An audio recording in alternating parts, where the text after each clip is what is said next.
Rendang merupakan masakan berasal dari Minangkabau, Sumatera Barat, Indonesia. Proses memasak rendang tidak saja memakai daging sapi atau kambing tetapi bisa juga diaplikasikan dengan jengkol.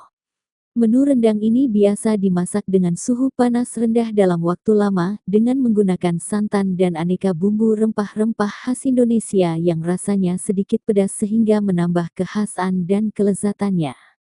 Wartawan media Sriwijaya, Palembang mencoba mengikuti cara memasang rendang jengkol ala rumahan Mbok Jum dengan cara sederhana tetapi tidak kalah dengan masakan asal daerahnya. Pertama kita siapkan bahan dan bumbunya. Lalu bumbu rendang dan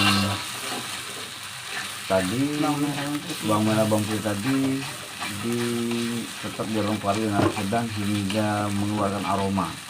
Jadi sudah disiapkan, kita masukkan ke bumbu yang sudah disiapkan tadi, campur santan, dan ini ditunggu hingga mengering dengan api sedang.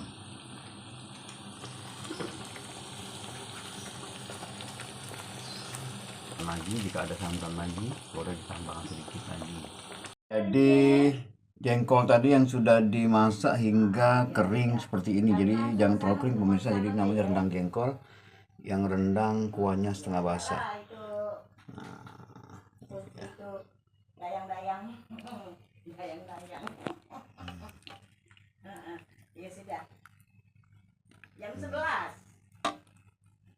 Ini rendang jengkol.